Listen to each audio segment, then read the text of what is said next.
Всем привет! Сегодняшний обзор посвящен двигательным установкам, и в этом видео будем подробно смотреть и тестировать двигательную установку от компании SIY E6. Ну, кто смотрел мои прошлогодние видео, там я подробно обозревал их двигательную установку D6, первую двигательную установку от компании SIY. И, как помните, это оказался хороший продукт, хороший мотор, который показал высокие результаты и по тяге, ну и также сам по себе оказался достаточно качественным и простым, и легким в установке и настройке. С помощью него мне удалось собрать гексакоптер, который с легкостью поднимал там, ну, с относительной легкостью, да, где-то там 5-7 килограмм и даже до 10 килограмм удавалось поднимать. И вот, собственно, мотор E6 это такое, так сказать, продолжение линейки D6, но уже нацеленный на более высокую тяговооруженность. То есть, если мотор D6 мы используем в более легких дронах, там, может быть, возить какую-то полезную нагрузку в виде камер, или чего-то такого подобного, да, то мотор E6 у нас позиционируется уже, ну, как можно сказать, грузовой. То есть уже и под агродроны, и, возможно, под какие-то грузоперевозки. Да, то есть вы не ослышались, такой мотор уже вполне можно применять в агроработах, потому что у него достаточно высокая тяга. Ну, обо всем по порядку, а сейчас давайте его распакуем и сравним с системой D6.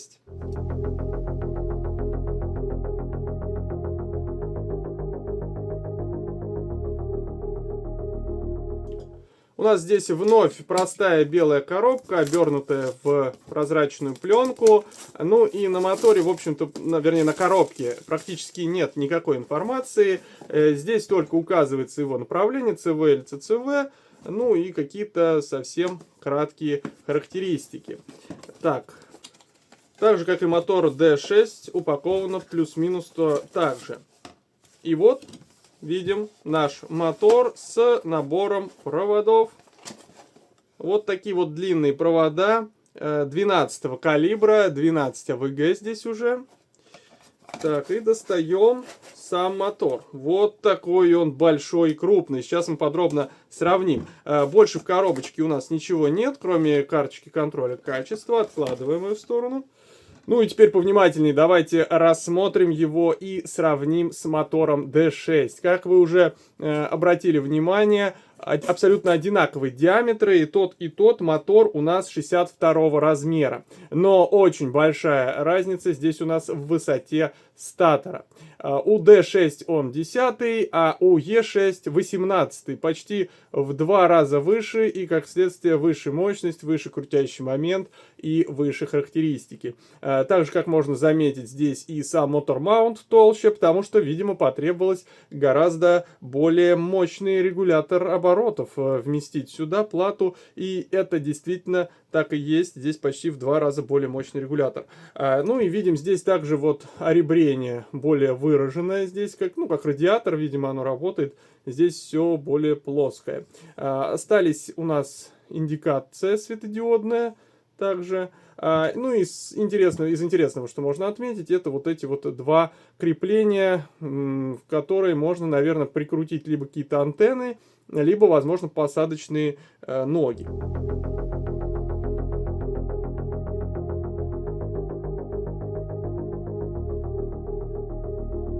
Ну а теперь давайте расскажу о характеристиках данного мотора. Так же как и система D6, он работает с напряжением 12-14S, то есть от 48 до 60 вольт. Мощность встроенного регулятора скорости здесь 70 ампер указано в характеристиках. Продолжительный ток 60 ампер на мотор. Обороты 155 кв на вольт. В регуляторе, так же как и в семействе D6, есть поддержка CAN. То есть у нас он управляется не только по ПВМ, но и CAN. Здесь, как видим, есть 2 коннектора, один для ПВМ, а другой для CAN. Также регулятор обязательно поддерживает систему FOG, ориентации магнитного поля. Я не подробнее рассказывал в обзоре на D6, но вкратце регулятор здесь при изменении магнитного поля на катушках делает это не ступенчато, а плавно, что позволяет избежать пульсации и достичь более равномерного крутящего момента. Ну и самое важное. Тяга. Заявлена максимальная тяга 12,5 килограмм. Это в 2 раза больше, чем в моторе D6, который там около 6,5 килограмм. Ну и как следствие, понятное дело, это максимальная нагрузка, а на дроне у нас мы сможем взять где-то от 3 до 6 килограмм, чтобы у нас где-то на 60-65% газовесения наш дрон работал. Также, как вы уже поняли, вместе с тягой у нас вырос и вес данных моторов. Давайте его взвесим. И если предыдущая система D6 весила, по-моему, около 430 граммов, давайте вот 399 граммов, ну, понятное дело, это вот без проводов, то данный мотор без проводов весит уже 610 граммов, ну а с проводами будет у нас вес 733. Ну, в общем-то, это так же, как и указывает производитель. На самом деле, не такой драматический рост веса, с учетом прироста тяги. И мы обязательно это все проверим на той самой моей Ексе, проапгрейдим ее, скажем так. И, конечно же, замерим токи на разных весах и проверим соответствие спецификациям таблицы спецификаций производителя. Теперь давайте замерим длину проводов, чтобы вы могли понимать, на какой дрон можно будет поставить данную систему. Вот здесь у меня линеечка такая импровизированная, 30 сантиметров. Вообще производитель указывает, по-моему, метр провода. Вот 60 и, ну, тут даже чуть-чуть поменьше, где-то 85 сантиметров 90 силового провода. Еще раз обращу ваше внимание, что данный провод уже 12 калибра, а не 14, как был в системе D6. И вы можете вот сами увидеть, насколько провода в E6 толще, чем в D6. Ну, это обусловлено возросшими почти в 2 раза токами. Также стоит отметить, что используется одинаковое крепление на трубку, что там 30 миллиметров. Но отличается сам способ крепления. Если вот здесь в D6 использовался одинарный хомут снизу, то в E6 этот момент усилили и сделали равномерное сжатие с двух сторон в двух точках, что, конечно же, правильнее. Видите, тут по 2 винта с каждой стороны, ну, ровно в 2 раза усилили. Это хорошо. Также можно заметить, что чуть-чуть длиннее стал сам хомут по сравнению с D6. Ну и в остальном, в общем-то, отличие только если в заклепочной системе. Здесь вот с двух сторон были отверстия под заклепки, а здесь у нас только сверху, а снизу вот такое вот обширное отверстие. Не могу сказать, кстати, зачем оно. Возможно, для какой-то кастомной фиксации.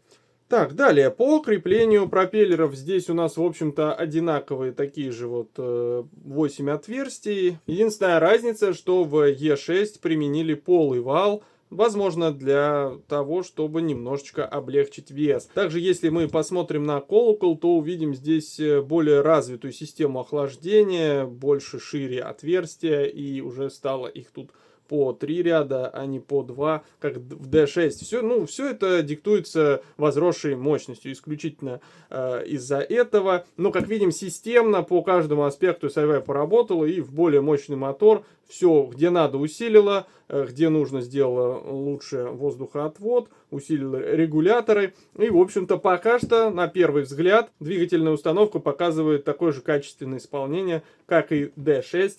Посмотрим, как она будет в деле. Ну а сейчас давайте подробнее рассмотрим пропеллер, с которыми будет работать эта система.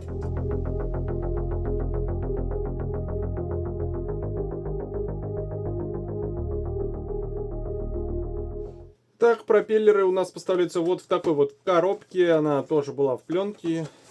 Получается, здесь только вот такая вот этикетка с обозначением, какой он. CV или CCV.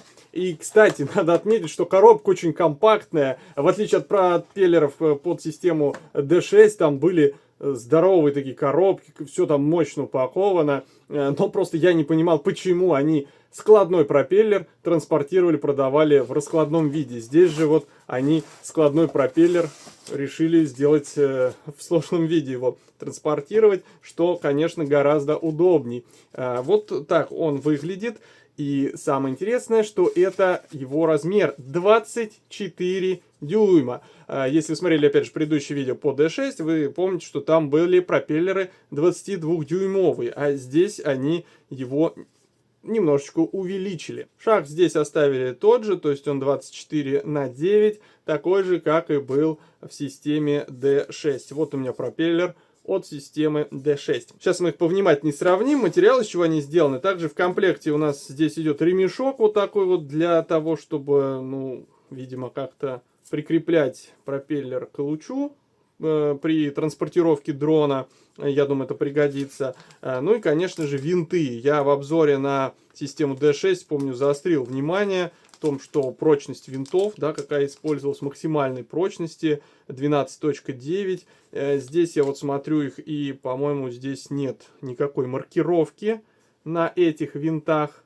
Ну, я надеюсь, SiWise знает, что делает, и здесь, по идее, винты должны быть еще прочнее, чем те, что были с пропеллерами от D6. Ну и, как видите, у них другой цвет и, скорее всего, другой материал. И я надеюсь, что они действительно прочнее. Итак, что касается самих пропеллеров. Давайте посмотрим, как сделана у них центральная часть. Также на 4 точки фиксируется. И, кстати, вот хочу обратить ваше внимание на то, что я пропеллеры, ну, они новые, да, я их распаковал. У меня их 6 штук на мой гексакоптер, 6 комплектов. Я обратил внимание, что не каждый уже устанавливался, да, но это на самом деле неплохо, потому что, скорее всего, компания подвергала каждый пропеллер тестированию и устанавливала их либо на какой-то тестовый стенд, проверяла, может быть, балансировку его. Поэтому, если вы увидите вот такие вот следы того, что он уже устанавливался, но пропеллер будет новый в пленке, как говорится, это нормально и даже хорошо. Теперь посмотрим повнимательнее на центральную часть. Все это, конечно же, металл, что здесь, что здесь. Можно увидеть, что утолщена верхняя планка, более толстая, а нижняя, в принципе, осталась такой же. И здесь, вот, мне кажется, понадежнее сделали вот эти вот узлы, куда, значит, гайка устанавливается, которые прикручиваются уже сами лопасти. Что касается самих лопастей, как видим, что немножечко увеличилась их площадь. Ну, на самом деле, даже процентов на 20-30 площадь их увеличилась, да, то есть он больше будет загребать воздуха, но и это правильно, это нужно, потому что у нас мотор может развивать высокую мощность, и ему нужно куда-то ее утилизировать. Обратим также внимание на профиль законцовок. Здесь он обрезанный, а здесь более плавная такая законцовка. И сам материал изготовления. Как видим, вот здесь было применено карбоновое волокно, а здесь, скорее всего, просто какой-то специализированный пластик. Здесь видно плетение карбонового волокна, а здесь ничего этого нет. И, наверное, он будет потяжелее, чем этот пропеллер. Сейчас мы его также взвесим. Пропеллеры целиком у меня не поместятся в кадр, но можете мне поверить, что у меня они все концы в воздухе, и мы можем видеть их реальную массу. Итак, пропеллер системы E6 карбоновый весит всего лишь 60 граммов. Это прям очень мало. А пропеллер для системы E6, который уже не карбоновый, ощутимо тяжелее прям на вес, я даже смотрю. И по весам он весит уже 112 грамм. Это в 2 раза тяжелее, при том, что он, в общем-то, и не намного меньше. Да, давайте я вам покажу, что такое 2 дюйма разницы. Вот, я их выровнял по краям. И вот настолько пропеллер от D6 меньше, чем пропеллер E6. Ну, как видим, разница у нас небольшая, что по пропеллерам, что по двигателям. Они все в целом совместимы, просто обеспечивают в 2 раза большую мощность, в 2 раза больше тяги. Поэтому я их сейчас буду устанавливать на свой гексакоптер который, в принципе, поддерживает до 25 дюймов пропеллеры, да, мой большой. И покажу вам также еще раз, как подключить и настроить. Это будет прям довольно-таки просто, с учетом того, что дрон у меня в целом собран. Подключим мотор и настроим его для работы по шине CAN, так же, как и работали у меня D6. Тут ничего сложного, ну, ПВМ я показывать не буду, тут вообще все понятно. Ну и, конечно же, взлетим, посмотрим, протестируем, действительно ли он выдает заявленную тягу. Ну, если не на максималках попробуем протестировать, то на рекомендованном максимуме 6 килограммов мы обязательно его проверим.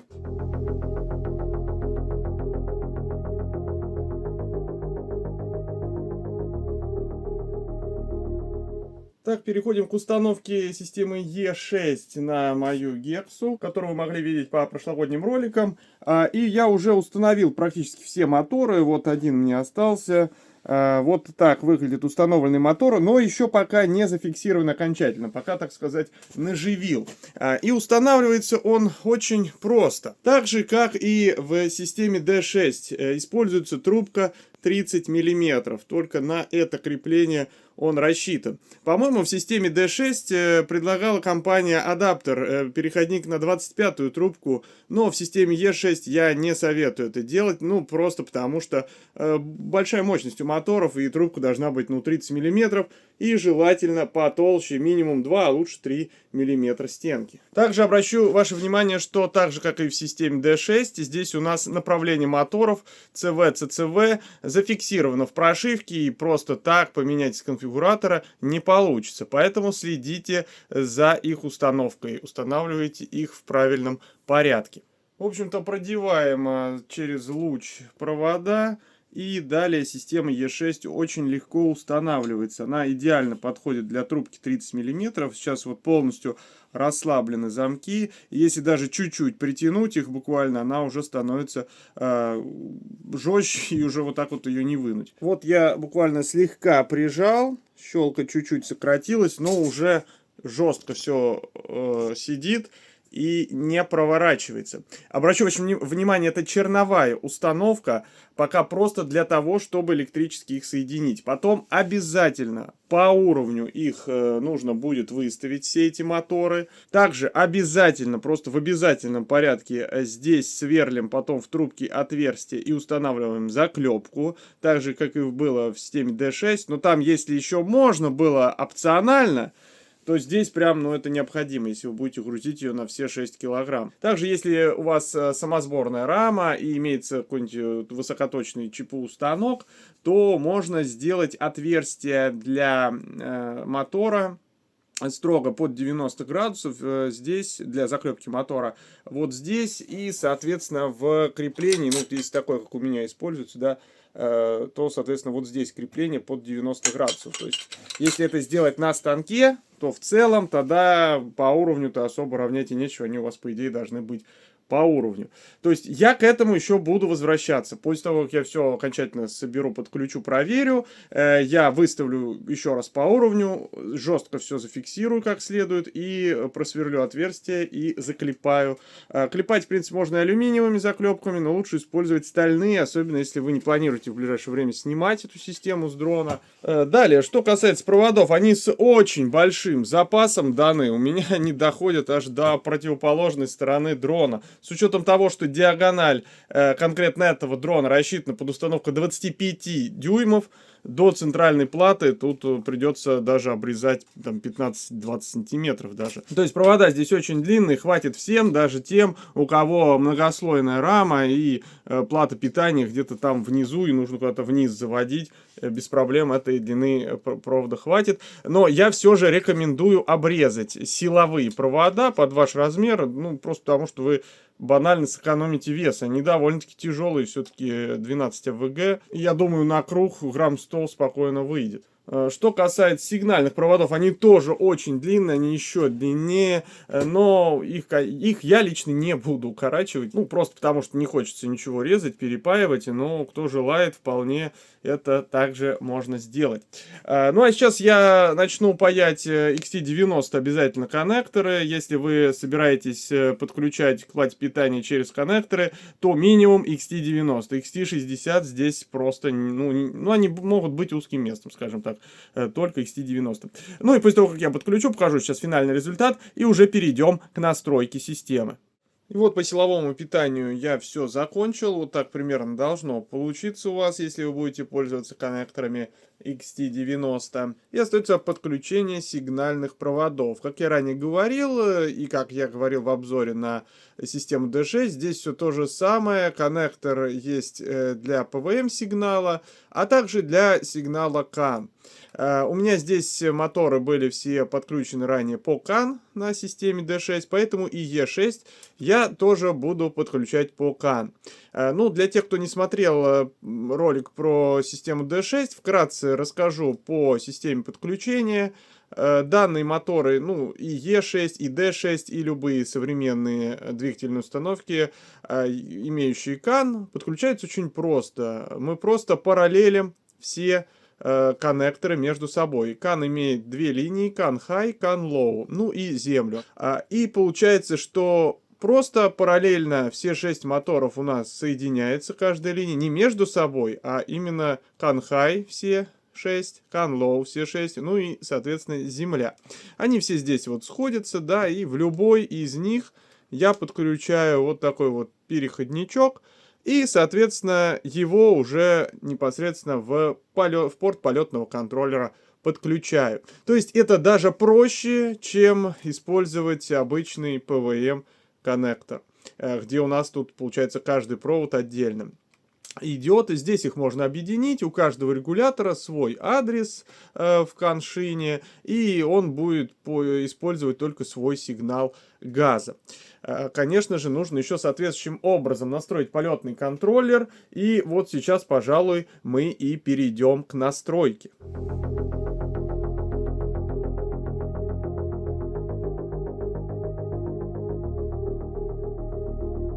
Итак, я подсобрал дрон, подключил к нему шину CAN с моторами, ну и практически всю остальную периферию.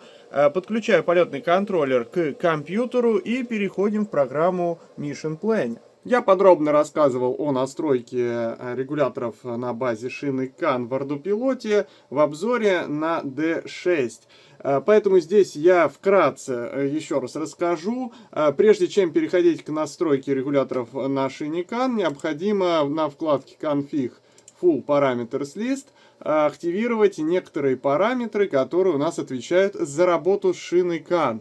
Они у меня здесь уже прописаны как надо, я на экране просто покажу, что вы должны задать. Эти параметры в основном отвечают за разрешение работы шины CAN, подгрузку CAN-драйвера, выставление скорости, ну, такие чисто системные параметры, просто чтобы поднять шину CAN. После того, как вы эти все параметры введете, перезагрузите полетный контроллер, мы уже переходим непосредственно к настройкам регулятора. Для этого нужно нам напрямую подключиться к шине CAN. Это делается через вкладку Setup, переходим на вкладку Optional Hardware и раздел Drone CAN. Подключаемся напрямую к шине CAN через кнопку SL CAN Direct. И далее на шине видим наши регуляторы. Может случиться такое, что вы не увидите здесь все ваши регуляторы в списке. Такое иногда бывает, когда у них совпало ID. На заводе им, видимо, присваивают разные ID. И если у вас, допустим, два регулятора с ID 3, то вы увидите здесь только один. Решение здесь простое. Это переназначить ID его на шине, чтобы они везде были разные. И все это делается в настройках, в параметрах, так же, как и назначение газа. Переходим в меню Parameters. И здесь у нас всего три параметра. Это цвет, как раз таки ID на шине, тут написано Node ID, и Throttle ID. Как можно найти проблемные регуляторы? В этом поможет параметр LED Color. Вы можете менять значение цвета от 0 до 3, то есть 4 значения: красный, синий и зеленый. И также при значении 3 цвет отключается. Таким образом, вы можете локализовать, с каким регулятором вы в данный момент работаете. Обычно регуляторы с одним ID поменяют цвет синхронно. В этом случае вам нужно будет отключить один из регуляторов, который поменял цвет синхронно, и уже на другом регуляторе конкретно ему задать другой ID. То есть вот этот пункт. Допустимо значение до 127, но также следите, чтобы он не пересекался с ID ноды и еще другим вторым системным ID. После того, как вы настроите ваш ID и увидите все 6 там, или 4 или 8 регуляторов в вашем дроне, можно уже переходить к настройке Throttle ID. Throttle ID, это, как вы уже догадались, порядковый номер регулятора. То есть, по сути, необходимый ПВМ выход. Только здесь уже идет конкретный процент газа по шине CAN. Здесь мы пользуемся стандартной схемой на сайте Ардупилота порядка моторов на дроне. В моем случае гексакоптер я настроил следующим образом по картинке, которая у вас на экране. И после того, как я локализовал, допустим, мотор, который сейчас настраиваю, ага, если вот этот, значит там у него Throttle ID 2 должен быть, к примеру. И таким образом прописываем корректные значения, сохраняем и переходим к следующему регулятору. У вас должны быть везде разные значения Throttle ID и Node ID. После того, как вы всем регуляторам назначили необходимый Throttle ID, все перезагружаем полностью дрон и переходим уже к проверке. Также на вкладке Optional Hardware переходим на режим Motor Test. Устанавливаем здесь продолжительность, процент газа и выбираем последовательное тестирование. И если вы все сделали правильно, у вас моторы будут последовательно крутиться. В этот момент проверяете, чтобы все соответствовало. То есть в данном режиме он по кругу их будет тестировать. Если назначены правильно у вас Throttle ID, они у вас будут запускаться по кругу. Заодно проверьте вращение, что все вращается правильно, в нужную сторону, как указано на моторе и как должно быть на соответствующем луче. Ну, просто на всякий случай, потому что дрон большой и лишний раз лучше убедиться, что все в порядке. Как видим, все работает хорошо, и последний, так сказать, штрих — это калибровка моторов. Вернее, не совсем калибровка. На цифровом газе CAN калибровка никакая не требуется. Но нужно установить минимальный и максимальный газ для двигателей, чтобы автопилот правильно масштабировал уровень газа. Это параметры Mod Spin Arm, Mod Spin Max и Mod Spin Min. Я проверил эти моторы системой E6. И, в общем-то, стандартные параметры по умолчанию 0.1, 0.95 и 0.15 прекрасно подходят, потому что до 0.14, то есть до 14% газа, характер звучания не меняется. И из этого я делаю вывод, что обороты моторов одинаковы. То есть, ну, по сути, 5, 6, 7, 8, 9, 10, 11, 12% мертвая зона. Обороты моторов тут одинаковые. И уже где-то с 13-14% начинают они расти. Можно, в принципе, оставить и 0.1, ну, я оставил 0.12.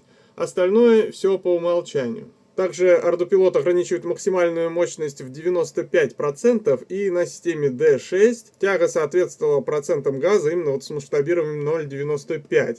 То есть, в принципе, вот при таких настройках у вас тяга должна соответствовать табличным значениям. И мы это как раз таки проверим. Что ж, ну а на этом настройка моторов завершена. Я теперь собираю дрон окончательно. И идем на тестовую площадку делать первый тестовый взлет, чтобы понять, как оно работает, все ли правильно. А потом уже перейдем с вами к нагрузочным тестам.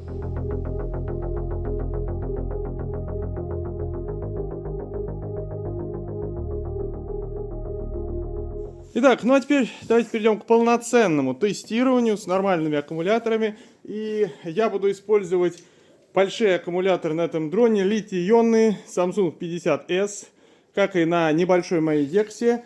И собрать эти аккумуляторы мне помогла компания U-Fly. Вот такие вот сборочки сделала для меня. Samsung 50S. Это сборка 6S, 6P, но тут, так как 12S, нужно таких две. Поэтому есть вот такая вот вторая батарея. Вес одной сборки, ну, 2700 грамм, 2,7 килограмма примерно. Емкость 3000 мАч, но тут стоит учитывать такой момент, что нижнее напряжение у литий-ионов ниже, чем у литий-полимеров. То есть здесь ниже 3 вольт даже бывает. А у липо обычно там 3,3 вольта. Поэтому я как бы пока не планирую разряжать до полной емкости. Ну, 25-27 ампер она точно отдаст. Я долго думал, на каких аккумуляторах опять собирать. Были варианты и с липо. Но так как сейчас некоторые трудности с привозом больших, особенно батарей и грузов из Китая, решил воспользоваться какими-то местными поставщиками. И нашел тут компанию Ufly с юга России, Ставрополь. Они очень быстро, оперативно и недорого сделали для меня вот эти две батареи. И получилось все довольно качественно. Мы заранее обсудили рабочие нагрузки. Мне посоветовали использовать обязательно медную шину для сварки ячеек. Я вот сейчас на фото покажу, как они сварены. Для того, чтобы получить с них максимальный ток. Напомню, 25 ампер с одной ячейки можно получить тока в постоянке. Это вот по даташиту. Ну и, соответственно, умножайте на 6, 150 ампер. Здесь у нас при максимальном весе там в 35-40 килограмм должно быть до 120 ампер. Ну сейчас давайте взвесим данный дрон и посмотрим реальный вес, с которым мы сейчас вот будем тестировать с этими батареями. Итак, прежде чем мы начнем тестирование дрона уже с большими аккумуляторами, давайте точно определим его вес. Я буду использовать весы, но так как ноги здесь слишком широкие, буду еще использовать такой вот стул. Сейчас мы установим стул, посмотрим его вес, сверху накинем дрон и уже увидим окончательный вес. Итак, вес стула примерно 3,6 килограмма. И сверху я сейчас ставлю дрон. Итак, я установил дрон на стул. Вот таким образом получил вес 16,2 килограмма. Но вычитаем 3,6 и получаем вес где-то 12,6 килограмма. То есть 12,5 килограмм вес пустого дрона. Так, ну и, соответственно, сейчас 16,3 накидываем еще вес батарей. Так, 19. Вот мне две батареи. И вес суммарный 21,7. Ну и вычитаем 3,6. 18 прям килограмм. Чуть больше 18 килограммов у нас взлетный вес. Зафиксировали этот момент. Так, батареи установлены, и дрон готов к полету. Вот так вот немножечко задняя центровка получилась, но можно и вперед продвинуть батареи, запаса проводов хватает. Можно также здесь поставить, конечно же, и более емкие батареи. Но я не стал этого делать, для того, что, в принципе, для того, чтобы таскать максимальную полезную нагрузку, лучше как бы батарейки тоже под это рассчитывать. Вы же не будете час ее там куда-то вести. Обычно это 10-20 минут. Если мы говорим об опылении, да, ну то есть основная такая позиционирование этого дрона как агроработы и что-то с этим связанное, да, и тут как бы распылить этот бачок, особо много времени не надо, лучше взять его побольше, чем дольше его таскать. Моя цель в данном ролике поднять примерно там 20 килограмм с летным весом где-то 38 килограмм. По погоде сейчас у нас минус 5 градусов, ветра практически нет, уже выпал снежок. И сейчас мы взлетим уже в стабилизации, как положено, вернее, в пост-холде. Посмотрим на маневрирование, посмотрим на вибрации, посмотрим, стоит ли редактировать какие-то пиды. И если все будет нормально, то уже сразу накинем там 5 килограмм и попробуем с более высокой полезной нагрузкой. Итак, дрон к полету готов, но вы знаете, он у меня ругнулся на компас. И вот сейчас вот так вот мигает. И это связано все с тем же, с чем и я сталкивался 2 года назад. На мелкой гексе тоже у меня дрон при установке литий-ионной батареи ругался. И вот я не знаю, как сейчас себя он поведет, поэтому для безопасности я буду в Alt-холде взлетать, чтобы не реагировать на компас. Попробуем. Так. Взлетаю, 18 килограмм. Ну, взлетает прям хорошо. Напряжение 46-47 вольт. Ток 38 ампер. Даже чуть ниже, чем по даташиту. Итак, сейчас попробую зафиксировать дрон. Лойтер активен. И сейчас он уже висит в позиции. Так, попробуем набрать высоту. Набирает довольно медленно, плавно. Ну, так и должно быть на таких больших дронах. Так, давайте обратим внимание на просадку напряжения. 45 вольт сейчас вот четко держит батареи под нагрузкой 40 где-то ампер. И сейчас попробуем поднять. Посмотрим, насколько просядет. Да, она вообще не проседает. Абсолютно. И ток при этом растет не так сильно. Весенний ток 40 ампер. Примерно 40. На подъеме растет до 46 всего лишь ампер. Сейчас батареечки еще разогреются под нагрузкой и, возможно, станут еще меньше проседать. В общем, я вижу здесь, что, возможно, стоит добавить немножечко пидов, чтобы это все не переруливало. Так, за 3 минуты полета дрон потребил 2 ампер-часа. То есть, если умножить, то примерно 40 минут, получается, он сможет продержаться в воздухе без нагрузки, что немало. Ну что ж, сейчас я еще покажу логи вибраций, клипов за этот полет. Но я вижу, что их нет уже, и вибрации должны быть на низком уровне. Поэтому смело продолжаем увеличивать вес. Так-то мы эту раму уже тестировали с весом, там, по-моему, 22-23 килограмма. И все было хорошо. Итак, следующий тест. Я добавил дрону еще 4 килограмма. Вот здесь в передней части 4 блина по 1 килограмму. Ну, то есть, как бы сымитировал загрузку больших батарей, которые в этот отсек влезают. Мы сейчас просто его поднимем, чуть понаклоняемся влево-вправо и перейдем уже к следующему тесту. Ну, просто чтобы убедиться, что пока что все идет хорошо. И вес сейчас взлетный данного дрона 22 килограмма. По-моему, примерно такой же был в прошлом видео с системой D6. Там где-то 22-23 у меня и получалось максимальная, когда я докинул 10 килограмм. Ну, тогда и дрон был полегче. Так, ну и смотрим по табличке. Если было там где-то около 42 ампер, по-моему, при тесте с 18 килограмм, то здесь уже больше. По табличке там, по-моему, уже в районе 50 ампер. 52 будет, я сейчас точно не помню, но вы на экране видите. И я сейчас армлю, взлетаю, наверное, в альт-холде по традиции пока еще. И переключусь сейчас, если все в порядке. Я просто боюсь, в аудио вдруг на компас будет влияние металлических вот этих блинов. Итак, бодренько взлетел. 22 килограмма. Все отлично.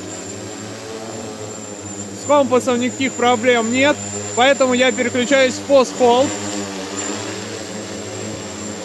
Переключился в лойтер переключился. И вот мы висим. Ток был 50, ну где-то 55 ампер, 53. Даже я видел там 51. Ну, когда 57, когда 51, напряжение. Учитывайте, что напряжение просело 42 вольта. Ну, наверное, аккумуляторы замерзли, пока их тут переставлял. Они в минус 5 были. Сейчас, может, разогреются, получше станет. Как видим, никаких нет проблем с спидами. Дрон отлично стабилизируется. Очень мягко летит. Вот, смотрите. Тормозит. Пролетает буквально там метр. Но для такой инерции это нормально. Можно, конечно, еще точнее настроить. Ну и, в общем-то, можете посчитать по показаниям. Если вы поставите аккумулятор там с весом, получается около там 10 килограмм, да, 9,5. Сейчас у меня весит аккумулятор с блинами 5,5 плюс 4 килограмма. То какую емкость вы получите. И смотрите на потребление тока, на напряжение и считайте, стоит ли что-то там вам увеличивать. Примерно 3,5 килограмма на луч. Это ее абсолютно рабочая нагрузка, рабочие токи. И ничего, в общем-то, интересного нет.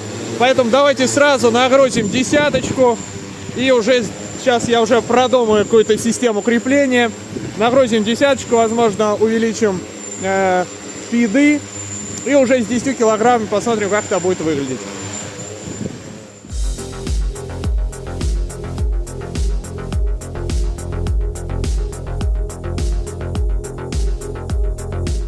Итак, переходим к тяжелым испытаниям. Я закрепил, установил вот такую вот металлическую корзину на дроне, на вот такие вот цепи с карабином. Ну, есть небольшой люфт. Продольной цепи я тут также обернул через стойку. Небольшой люфт есть, но под нагрузкой он будет минимальный. Вообще, конечно, лучше крепить тяжелый груз как можно жестче, но мы посмотрим, как это будет работать вот в таком вот виде. Ну и в качестве груза у нас болванки по 2 и по 1 килограмму. И сейчас я проведу 3 нагрузочных теста с полезной нагрузкой 10 килограмм. Начнем сразу, да, потому что 5 уже пробовали. 10, 15 и максимально 20 килограмм нагрузим полезной нагрузки и посмотрим, как он будет себя вести, выдержит ли система D6, выдержит ли рама, выдержит ли батареи силовую такую нагрузку. В общем, проведем сначала нагрузочные тесты, а потом уже поедем в поле. Сама вот эта корзина с цепью уже весит там почти 2 килограмма, что-то кило 800, по-моему. Поэтому я начну с того, что положу 4 болванки по 2 килограмма. Суммарный вес дрона составит 28 килограмм, ну, то есть 18 с батареями, плюс где-то 10 полезной нагрузки. Итог должен составить что-то порядка 78 ампер ток весения. Но пока что все у нас по таблице сходится. Итак, дрон готов к тесту. Сейчас я покажу его загрузку. Вот так вот распределились вес. Я особо не старался там как-то пока зафиксировать. Более-менее так их разложил, чтобы более-менее соблюсти центровку. Также вот стоят батареи. Лучше, конечно, по максимуму в центр тяжесть все сводить. Но пока что на этом весе у меня еще есть запас хороший по тяге двигателей. И важный еще нюанс по поводу вообще силовой конструкции этой рамы. Далеко не каждая готовая рама будет готова принять такую нагрузку, просто вот повесив корзину, так как это сделал я.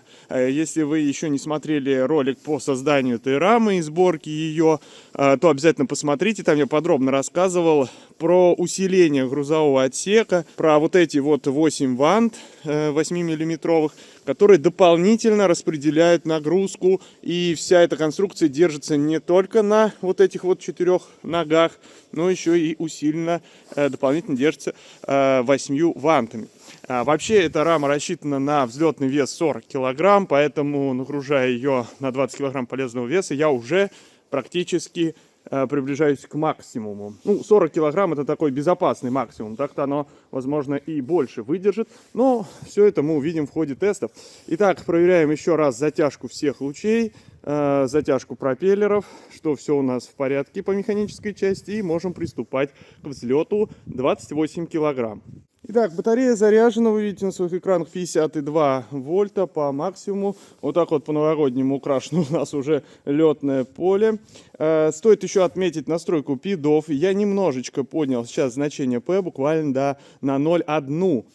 И в Altitude Hold пока еще сейчас я попробую аккуратно взлететь и посмотрим. Вообще для дрона это должна быть легкая нагрузка все еще.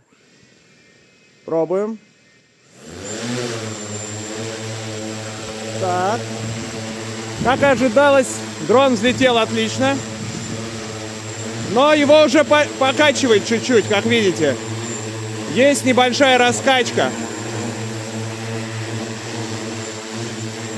Совсем она небольшая.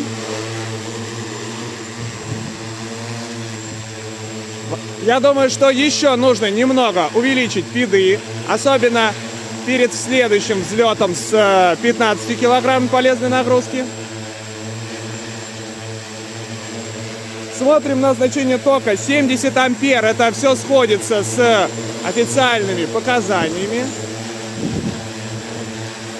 Включил режим пост-холд, тут еще ветер поднялся.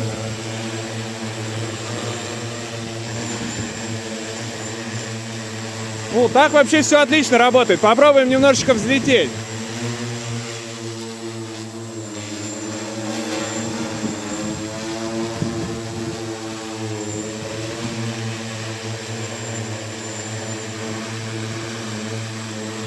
Как видим, все в порядке. Итог 70 ампер. Ровно столько он и должен был быть по спецификациям. Даже чуть-чуть пониже.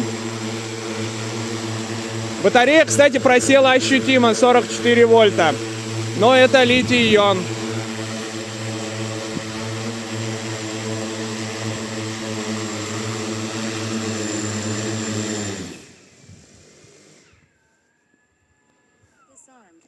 Ну, как видите, тест взлетный с 28 килограммами прошел успешно. Я не вижу тут смысла еще сильнее его гонять. Сейчас я еще на 0,1, на 0,2 подниму пиды и перейдем уже к тесту с 33 килограммами.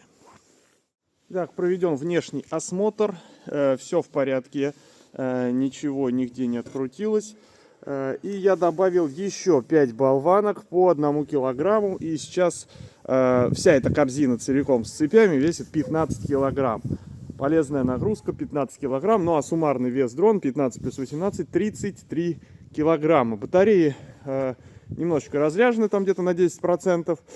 И сейчас вот попробуем взлететь и посмотрим, как будет летать дрон. Также за кадром я поднял пиды на 0,2 единицы. И также у нас сейчас, из-за того, что батареечка уже чуть просела, ток должен быть порядка 100 ампер. И это уже ощутимо. Итак, запускаем двигатели. Очень волнительно. Все-таки 33 килограмма. Я такое еще не поднимал. Ну, поехали. Воу! Да, он взлетел. Вот понатужней стало. Сейчас еще ветер поднялся. Я не знаю, видно вам там, нет. Но ветерок ощутимый. Я пока его даже чуть-чуть боюсь трогать. Так, стабилизация неплохая. Пиды, в принципе, работают неплохо. Повышать ничего не нужно. И запас у моторов есть для этого веса.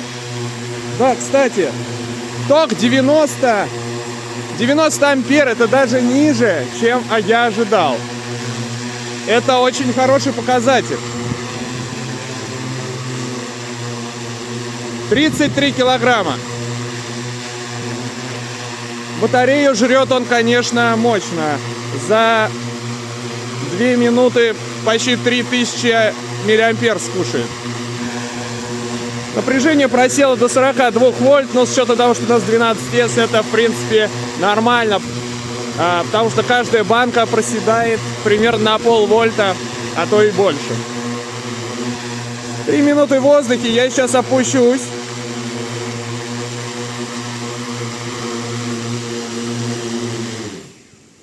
В принципе, меня устраивает работа дрона. Сейчас опустимся, проверим состояние рамы, что все в порядке, ничего нигде не откручивается. И я дальше еще проведу просто тест весения нагрузочный за кадром. И уже перейдем, если все будет в порядке, к финальному весу 38 килограмм. Итак, ну и финальный тест сейчас во дворе. Попробуем весение с максимальным проектным весом, какой я задумал. Взлетный вес 38 килограмм, полезная нагрузка 20 килограмм. Из настроек я продолжил поднимать пиды по рейтам уже до 0,17 и немножечко поднял с 2 до 2,4 пиды навигационные по позиционированию, чтобы ему было проще позиционироваться. Больше я никакие настройки не менял. Батарею я полностью перезарядил, но сейчас я попробовал обновленные настройки с весом 32 килограмма, буквально минутку повисел. Вот 1300 мАч он потребил, но в остальном батарея, в принципе, на 95% заряжена. Итак, важный момент. Кульминация. Взлетаем с максимальным весом 38 килограмм. Ожидаем ток порядка 110-120 ампер уже вот на заряженной батарее. Поехали! Да! Он висит. Ток расчетный 120 ампер. Напряжение просело до 43 вольт.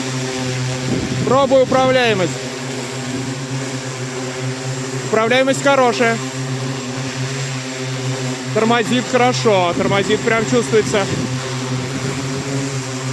Чувствуется запас 38 килограмм.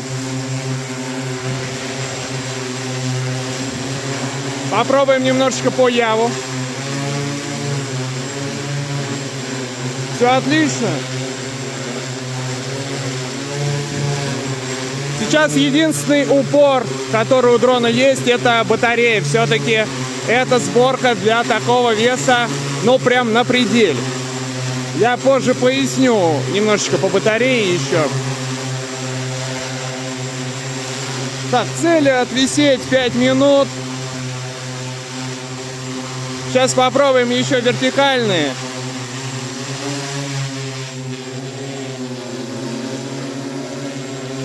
Все в порядке.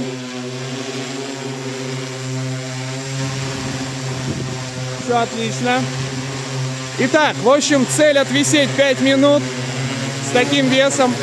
И затем я проверю температуру двигателей. Температуру двигателей. И что самое главное, температуру батарей.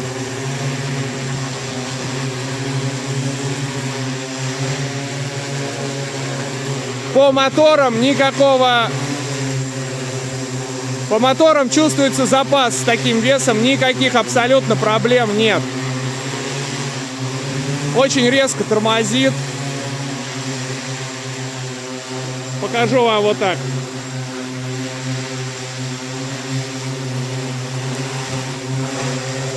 Все супер. Итак, ну еще минуты 2-3 я повешу, послежу за батареей, за аккумулятором и будем смотреть температуру моторов, батарей и результаты по логам. Итак, израсходована половина емкости батареи, только уже 130 ампер и 37 вольт напряжения. Лучше не стоит больше напрягать данную литий-ионку. В воздухе дрон продержался 7 минут. Этого, в принципе, мне достаточно. Я иду на посадку.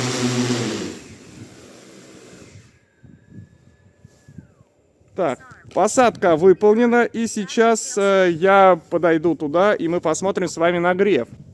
Прям одним кадром снимаю по моим первым ощущениям. На самом деле нагрев будет тут от аккумулятора в основном, потому что я в прошлых тестах мерил, и моторы были прям, ну, еле теплые. Но сейчас я смотрю, да, моторы прям не еле теплые, а теплые. Чувствуется, да, нагрузочка, а снизу регуляторы еле теплые.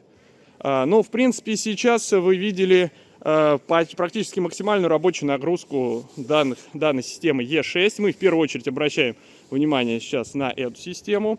И, как видите, она справилась, на мой взгляд, отлично справилась. Стабильно все держал этот вес. Вот этот вот большой вес вместе с большими батареями. Ну, чтобы не быть голословным, я сейчас покажу логи с этого полета. Здесь у вас на экране будет температура, ну, регуляторов в данном случае. Конечно же, ну, моторы придется вам на слово поверить. Моторы теплые, в пределах абсолютной нормы. Ну, что касается аккумуляторов, аккумуляторы справились. Они, конечно, гораздо более теплые. Они вообще достигали у меня при полном разряде на предыдущих двух тестах 28 и 33 килограмм, но в основном 33 килограмм он висел, там 75 градусов были батареи, разогрелись, да. Все потому что, ну, слишком для них, конечно, это высокая нагрузка. Каждый элемент примерно по 20-25 ампер отдавал. Это прям на пределе постоянной отдачи. Почему я именно эти аккумуляторы сюда поставил? В принципе, вот тот вес, который вы сейчас видели, это, ну, предельная нагрузка, скажем так, и для моторов, и для батареи, и для дрона тоже, для рамы. И, конечно же, я его эксплуатировать в будущем планировал с нагрузкой там 10-15 килограмм. И этих батарей, в принципе, хватает на там 10-15 минут полета с весом там 15 килограмм, хватает нормально. Ну, суть потому, что вы видели, да. С таким весом, конечно, вот 7 минут, и он уже половину емкости батареи расходует. Это уже высоковат вес. Ну, что касается исполнения самих литий-ионных батарей, они, я считаю, собраны хорошо, качественно. И со своей задачей отдать там 130 ампер справились, я считаю, тоже хорошо. В целом тестирование дрона, можно сказать, завершено, и можно уже выезжать в поле для проверки летных характеристик его с таким грузом. Справится ли Е6 и как покажут себя моторы в поле.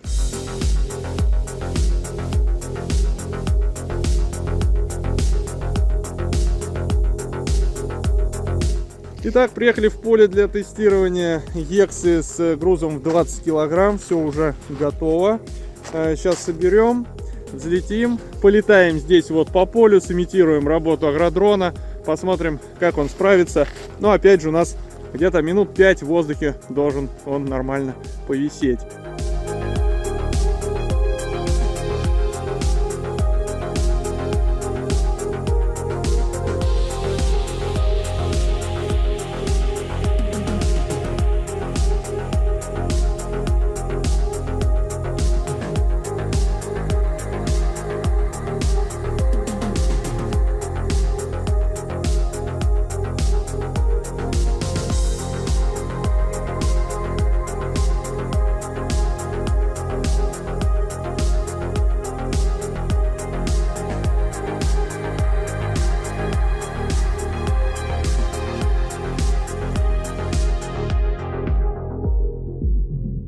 Так, все готово, батареи установлены, полезная нагрузка 20 килограмм загружена. И сейчас мы сымитируем работу агродрона, взлетим на небольшую высоту, 5-10 метров, и просто полетаем взад-вперед по полю и посмотрим на работу двигателей, на потребляемый ток, и оценим маневренность его и стабильность работы. Вес, суммарный взлетный вес 38 килограмм.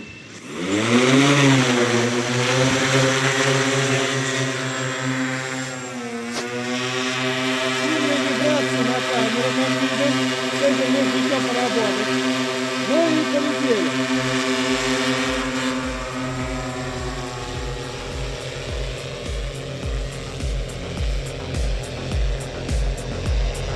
Ток 120 ампер. 119-120 ампер, напряжение 42 вольта.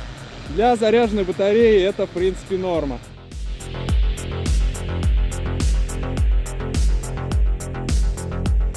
Сейчас дам немножечко газу повыше подлететь. Ток остается в принципе 125 ампер, чуть-чуть повыше стал. Вот высота 10 метров. Груз 20 килограмм.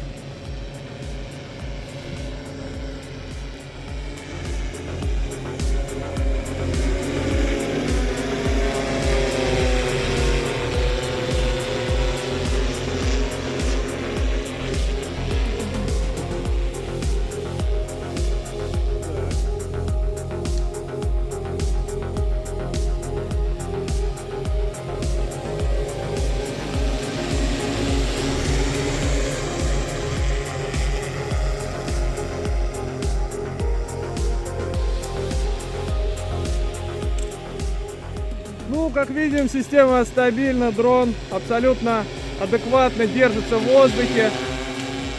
Сейчас немножечко спущусь. Давайте посмотрим, как у него настроены пиды, как он с тяжелым грузом реагирует на сильных маневрах. Резкое торможение. Сейчас проверим это. Попробуем его раскачать. Сейчас резко перевожу. Да, чуть-чуть ему, конечно, не хватает мощи то стабилизировать, но в целом высоту не теряет. Немножечко требуется скорректировать пиды. Но то, что я вот закладываю сейчас стик просто по максимуму. Вот, смотрите.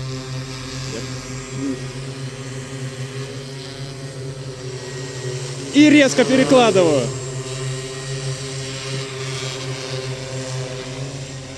Система D6, система E6 абсолютно нормально справляется. И сейчас попробуем рысканье с высокой нагрузкой на моторы. Остановка. Также есть по курсу небольшая раскачка, но в целом работает нормально.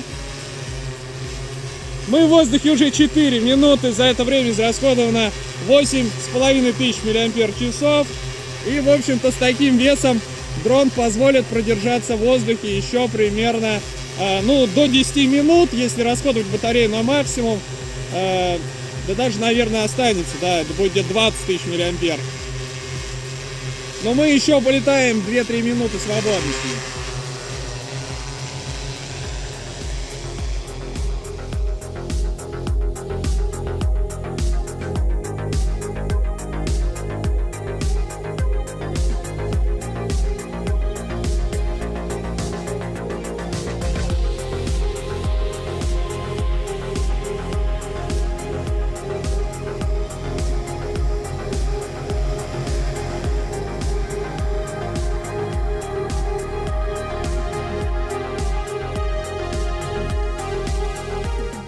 Итак, ну и вкратце, как всегда, небольшие выводы по итогам этого длинного видео. Я постарался по максимуму провести тестирование данных моторов. Прежде всего, кстати, хотел извиниться за качество FPV видео в финальном тесте. Все дело в том, что вот эта вот камера у меня в процессе транспортировки дрона, видимо, ослабли эти винты. Они тут без локтайта, я их закрутил давным-давно и как-то не обращал на это внимания. И вот в дороге оно, видимо, чуть-чуть вот ослабилось, раскрутилось. Сама рама, конечно, собрана с фиксацией, но вот про камеру я как-то забыл. И поэтому вы видели сильные вибрации в финальном полете в поле. Это, как бы, эти вибрации из-за того, что камера не закреплена, а не из-за того, что рама плохая или моторы плохие. Поэтому я сразу, как бы, даю вам понять, в чем было дело. Логи вибрации финального полета вы сейчас видите на экране. И, как видите, там абсолютно допустимые значения, там до 10 децибел, там единиц вот этих по всем трем осям. Ну и также в тестовых полетах во дворе вы тоже видели, что камера абсолютно четко показывала изображение без вибраций. И, соответственно, сам дрон и сами моторы никаких вибраций не давали. Ну и что касается самих моторов, замечательно просто справились.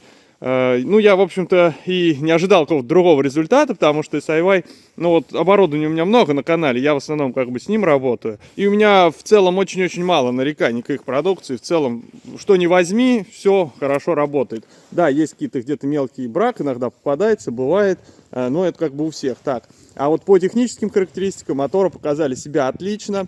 Как видите, в полете уровень газа не превышал 60%. Я вот сейчас вам логи выходного сигнала на каждый мотор покажу, графики, да. И даже с таким весом 60% газ весения абсолютно нормальный. Ну, как бы выше уже не особо желательно, но даже еще там есть запас. Можно и до 65 при желании, если сильно зарезать ему углы. Можно их использовать на таком весе свободно.